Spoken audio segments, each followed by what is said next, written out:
10th सायन्समध्ये दुसऱ्या चॅप्टरचं नाव टाका, life processes in a living organism part 1.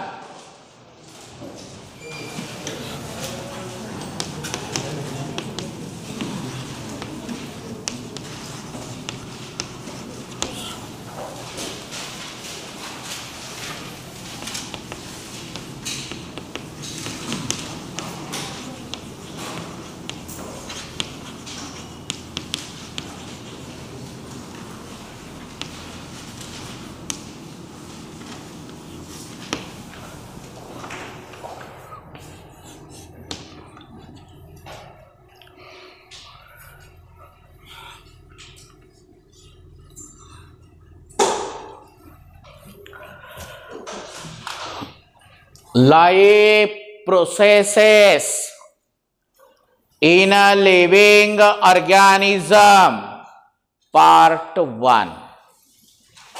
बघा, सुरुवातीला एक 7 क्वेश्चन्स आहेत बरोबर. त्याच्यातले काही क्वेश्चन्स बघूयात. पहिला क्वेश्चन लिहून घ्या. How are the food stuffs and their nutrient contents useful for body?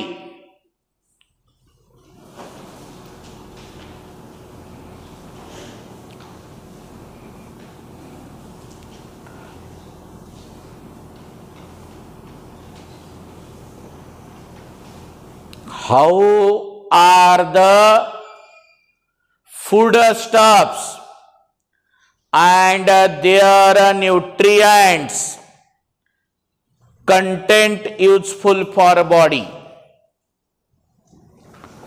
बघा,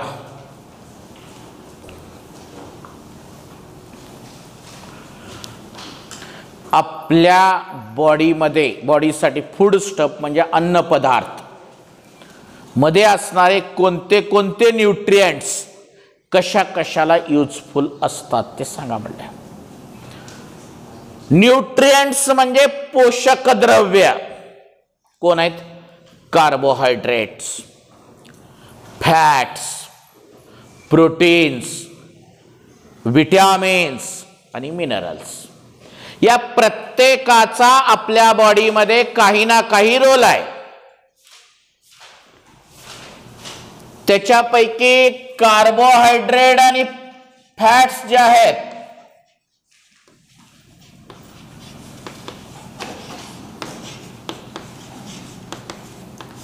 ते आपल्या बॉडीला एनर्जी प्रोव्हाइड करतात. एनर्जी, आणि त्या एनर्जीमुळेच आपण चालू शकतो, बोलू शकतो, काम करू शकतो. तर हे एनर्जी निर्माण करण्याचं काम कोण करतंय? Carbohydrate and fats. आपल्या बॉडीमध्ये जे प्रोटीन्स आहेत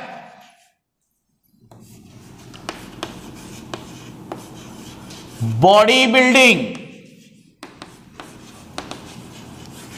शरीराची वाढ व मजबूत या गोष्टीसाठी कोणता न्यूट्रिएंट उपयोगाला येतो? Protein. Vitamins and minerals useful for the regulating our body activities and control. नियंत्रण आणि संरक्षण करण्यासाठी आपल्याला कोण काम करतंय? Vitamins and protective and regulating. Protective and regulating. Protective म्हणजे संरक्षण, रेग्युलेटिंग म्हणजे नियंत्रण. तर आपल्या फूड स्टफ मध्ये आपण दररोज जे अन्न जेवण करतो, अन्न ग्रहण करतो, त्यामध्ये कोण कोण आहेत? कार्बोहायड्रेट्स आहेत, फॅट्स आहेत, प्रोटीन्स आहेत, विटॅमिन्स आहेत आणि मिनरल. प्रत्येकाचा आपल्या बॉडीमध्ये वेगवेगळा रोल आहे. Carbohydrate and fats energy provide करतात. प्रोटीन बॉडी बिल्डिंग, बरोबर आहे. And vitamins and minerals are protective and regulating. कळतंय? लिहा. पहिला प्रश्न लिहिला, लिहा उत्तर. Food stuff and their nutrient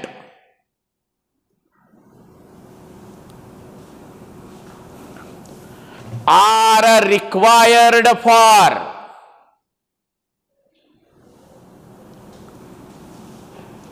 body functioning.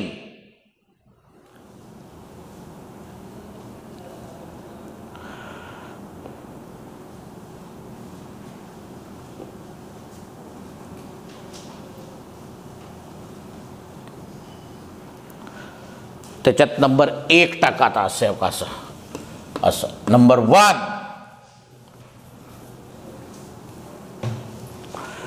Carbohydrates and fats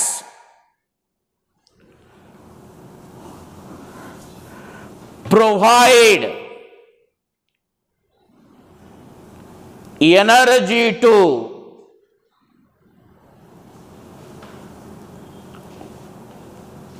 various activities.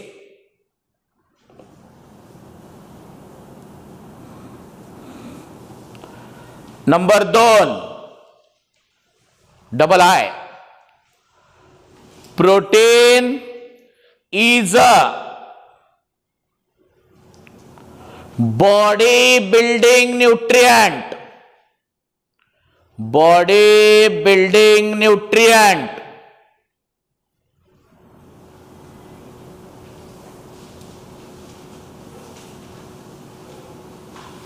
Third, triple I. Vitamins and minerals are protective and regulating activities. Protective and regulating nutrients म्हणा. Protective and regulating nutrients. दुसरा प्रश्न लिहून घ्या.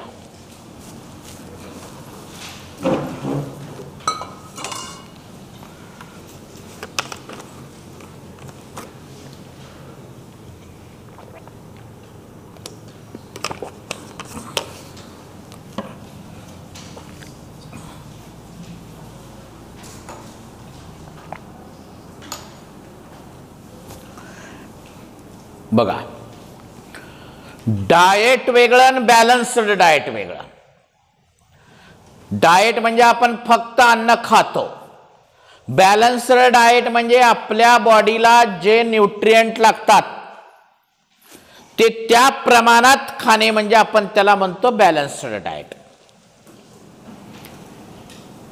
आपण जर पालेभाज्याच नाही खाल्ल्या तर आपल्या बॉडीला विटॅमिन्स मिळणार नाहीत, बरोबर आहे. आपण जर डाळीचे प्रकार नाही खाल्ले तर आपल्याला प्रोटीन्स मिळणारच नाही.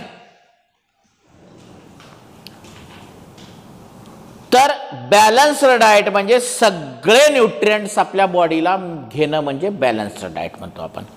मग बॅलन्स्ड डाएटचा काय फायदा होऊ शकतो? Good health, physical and mental health.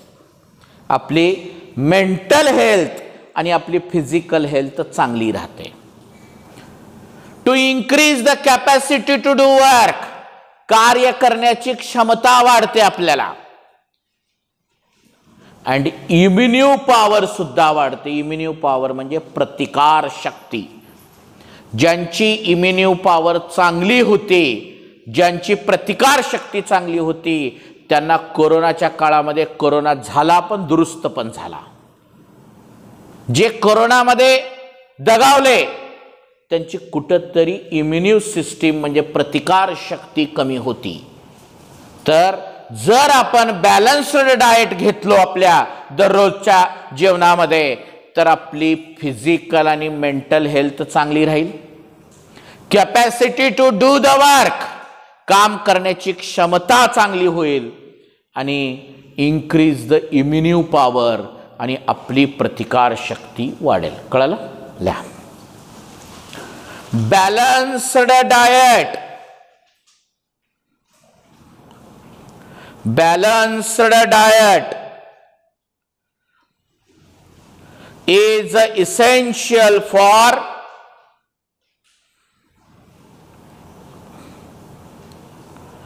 good physical and mental health.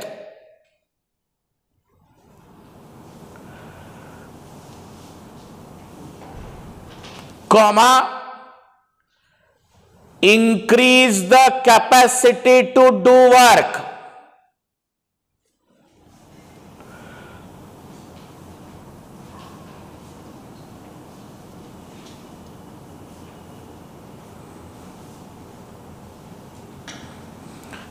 Increase the capacity to do work and increase the immunity power system.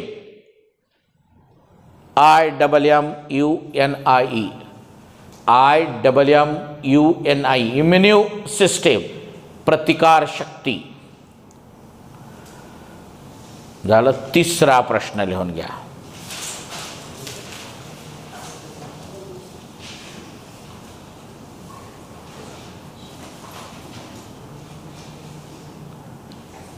काय प्रश्न आहे? Which different functions are performed by muscles in body?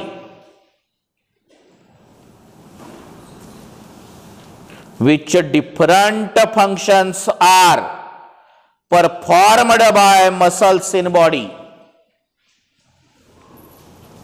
आपल्या बॉडीमध्ये असणारे muscles कशासाठी उपयोगाला येतात? सांगा बरं, काय कारण आहे? Movement of human body. आपल्या बॉडीची मुवमेंट करण्यासाठी हात आणि पायाच्या माध्यमातून आपण मुवमेंट करतो, त्याच्यासाठी आपल्याला मसल्सची गरज आहे. पण आपल्या बॉडीमध्ये दोन प्रकारचे मसल्स असतात. Voluntary muscles, इनव्हॉलंटरी muscles. व्हॉलंटरी म्हणजे आपले हे हँड, लेग्स, हे व्हॉलंटरी. आपल्याला वाटलं तरच आपण या हाताचा वापर करू शकता, पायाचा वापर करू शकता. या दोन्ही मसल्सवर टोटली आपलं कंट्रोल राहतंय. याला म्हणायचं व्हॉलंटरी मसल्स. आपल्या बॉडीमध्ये काही इनव्हॉलंटरी मसल्स आहेत. आयलिड, डोळ्याच्या पापण्या. आपण किती वेळेस उघडझाप करतो, काय आपलं कंट्रोल आहे का त्याच्यावर? बघा बरं, आपल्याला माहित बी नसतं आपण किती वेळेस ते उघडझाप करतो, आपलं त्याच्यावर कंट्रोल नाही. आपलं हर्ट आहे, बरोबर आहे. ब्लड वेसल्स आहेत आपल्या बॉडीमध्ये, हे काम करलेले आहेत का नाही? फ्लो ऑफ ब्लड चालू आहे का नाही? हर्टमध्ये एका कंपार्टमेंटमध्ये इम्प्युअर ब्लड येतं, प्युरिफिकेशन होतं, परत बॉडीमध्ये सर्क्युलर. ह्याला कंट्रोल कोण करू शकते का? नाही. याला कसले मसल्स म्हणायचं? Involuntary muscles. कळतंय? लिहा. नंबर 1 पहिला पॉइंट त्याच्यातला, muscles are mainly responsible for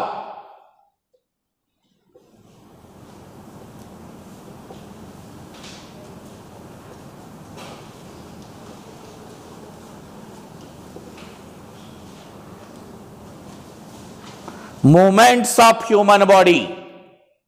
Movements of human body.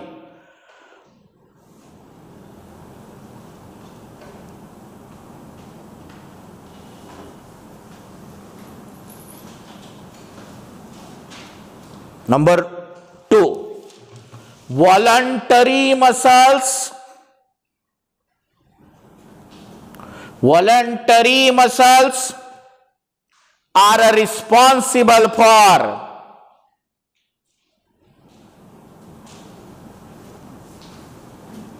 movements of arms and legs.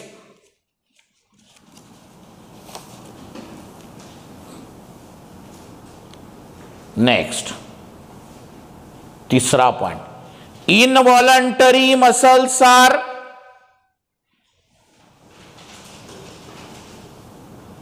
responsible for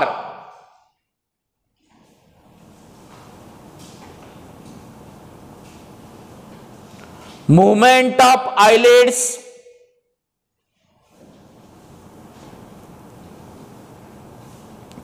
comma elementary canal and blood vessels. अजून एक सांगायचं राहिलं माझ्याकडे, कार्डियाक मसल्स म्हणून असतात. चौथा पॉइंट लिहा, cardiac muscles, CARDIAC, cardiac muscles are responsible for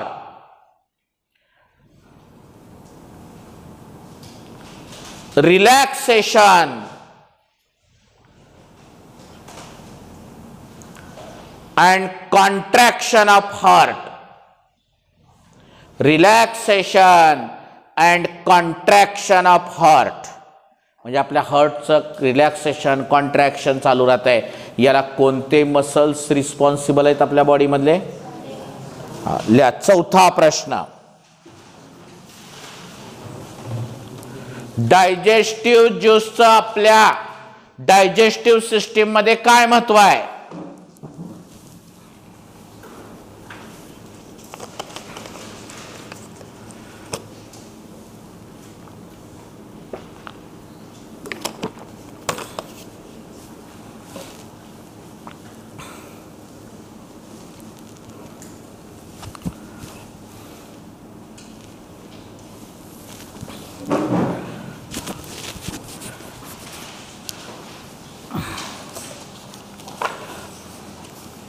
इकडं ऐका, आपल्या बॉडीमध्ये आपण ज्या वेळेस एखादा अन्न पदार्थाचा घास खातो त्यावेळेस त्याचं डायजेशन होईपर्यंत त्या फूड मटेरियलमध्ये 7 प्रकारचे ज्यूस मिसळले जातात. किती प्रकारचे? 7. म्हणजे आपली बॉडी एक ज्यूस सेंटरच आहे. कसं? आपण खाल्लेला अन्न पदार्थ ज्यावेळेस आपल्या स्टमक मध्ये जातो त्यावेळेस तिथं 3 प्रकारचे ज्यूस आहेत. त्या 3 प्रकारचे ज्यूस त्याच्यात मिक्स होतात आणि स्टमक मध्ये ते फूड मटेरियल ॲसिडिक होते. का होते? स्टमक मधून इंटेस्टाइन मध्ये एंट्री करताना लिव्हर, जे की बाईल ज्यूस आहे त्याच्यामध्ये, ते सिक्रेट करते, त्या ॲसिडिक फूड मटेरियलला बेसिक करते.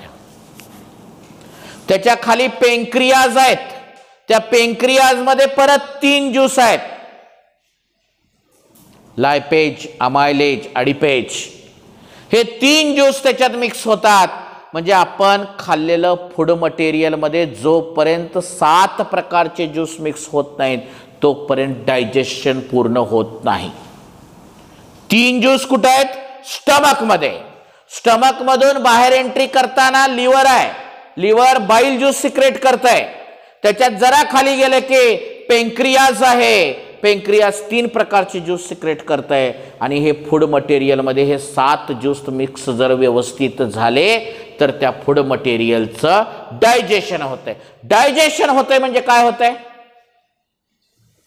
Breakdown of complex food material into simple food material. आपण खाल्लेलं फूड मटेरियल हे कॉम्प्लेक्स आहे, जड आहे. आपण दातानं चावतो, बारीक करतो. स्टमक मध्ये गेल्यानंतर वेगवेगळ्या प्रकारचे ज्यूस मिक्स होतात. लिव्हरचं बाईल ज्यूस मिक्स होत आहे, त्याच्यानंतर पेंक्रियाचे ज्यूस मिक्स होतात आणि त्या कॉम्प्लेक्स फूड मटेरियलचं कन्व्हर्शन कशात होतंय? सिंपल फूड मटेरियल मध्ये होतंय. म्हणजे फूड मटेरियल डायजेस्ट होतंय म्हणजे त्याचं उत्तर काय? Complex food material breakdown into simple food material with the help of digestive juice. कुणाचा वापर करून? लिहा,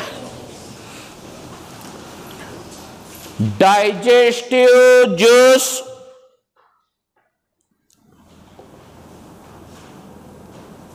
break down the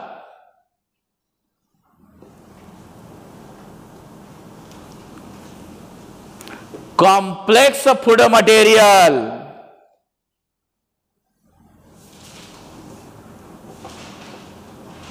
into simple food material.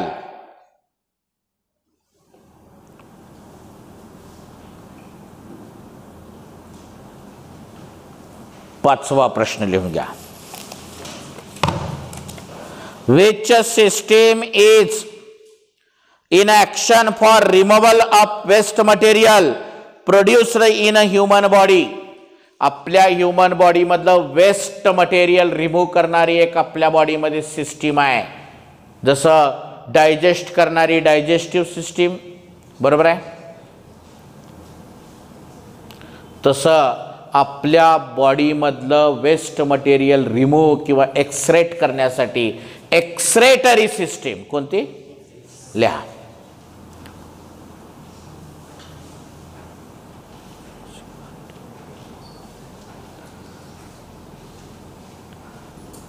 The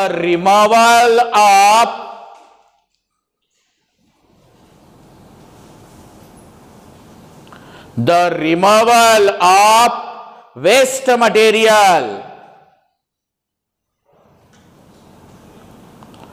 produced in a human body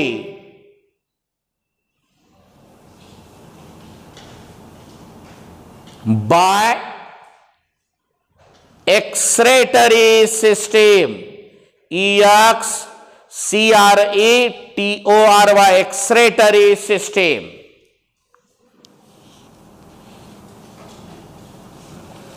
राहिलेले प्रश्न नंतरच्या पिरियड मध्ये बघू.